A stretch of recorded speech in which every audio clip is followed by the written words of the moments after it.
then I love what she said to me. She said, if someone wants to be the teacher of the year, the pharmacist of the year, the optometrist, the optician of the year, she said, the husband or wife of the year, the parent of the year, she said, every year just have one thing you're working on being fundamentally better at. And I'd ask you right now, what do you want to be fundamentally better at your job? What do you want to be fundamentally better at as a parent, as a spouse? You know, I don't know if any of you play a musical instrument. I always wanted to learn to play a musical instrument, and so, but I tried guitar a couple of times, but I had a fatal flaw. I never practiced. Any of you ever do that? You know, you go to the lessons, and I'd come back the next week, and the instructor would say, well, you haven't improved at all. Well, did you practice? Well, no. And honestly, the reason is because I'm an extrovert. I don't know about any of you in the room. I'm kind of an extrovert. I don't really like sitting around practicing by myself. So a friend of mine said, after all these years, said, John, you should take up the African drum. He said, because it's an extrovert's instrument. You know, you don't kind of play by yourself. You don't even have to learn to read music. You just got to kind of feel it in your bones, right? And then, of course, another friend said, well, of course, you know what they call people who like to hang out with musicians, don't you? And I said, what? He said, drummers. But anyway, so I sign up in the hippie district of my city. I sign up for a weekly drumming class, right, on Saturday afternoons, right? And I show up the first night, and there's me and about 25 hippies from 17 to 75, tie-dyed, dreadlocked, and Birkenstocked. Of course, I told my best friend that story, and he said, well, they had a different story. They said, honey, how was the class? He said, well, it was 25 normal people and one button-down stiff guy. But anyway. And I learned two things in that class. The first thing I learned is that it's not as easy as it looks to learn to play the African drum, the djembe. The second thing I learned is after a couple of weeks, the class naturally divided. On the right side sat the good drummers. And on the left seat, just by osmosis, sat the bad drummers, and I'm over here with the bad drummers.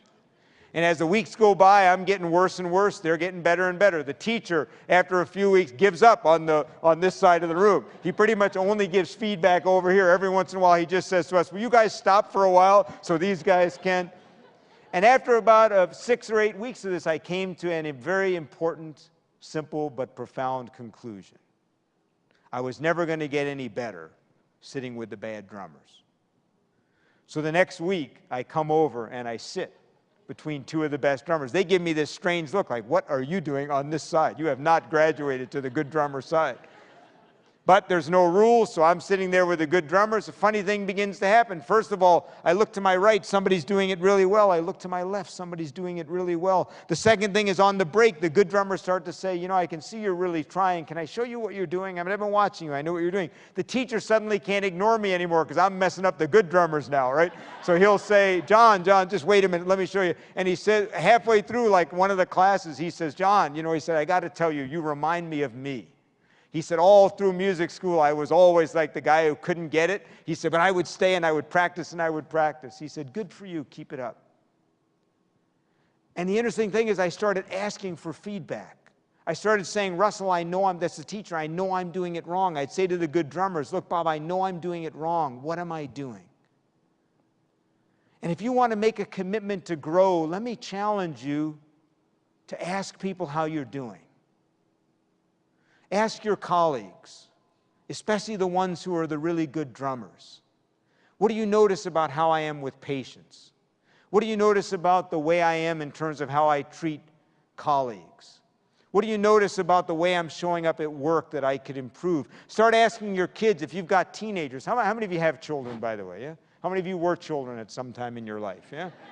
You know, I have teenagers. You know the wonderful thing about teenagers, by the time they're teenagers, they know what you need to do to be a better parent. But when's the last time you sat down with them and said, give it to me, no holds barred? What do I need to do to be a better parent? I did that with my kids when all three were teenagers. One's 23 now, and I asked them, I sat down and said, I want to know, what do I need to do to be a better dad? And because I travel a lot, I expected them to say, you know, Dad, we want you to travel less, be home more. You know what they said? They said, look, we respect your work. We've all seen you speak. We admire what you do. We know you make a difference in people's lives. You're not home as much as many dads, but here's the deal. When you're home, we want you to really be home.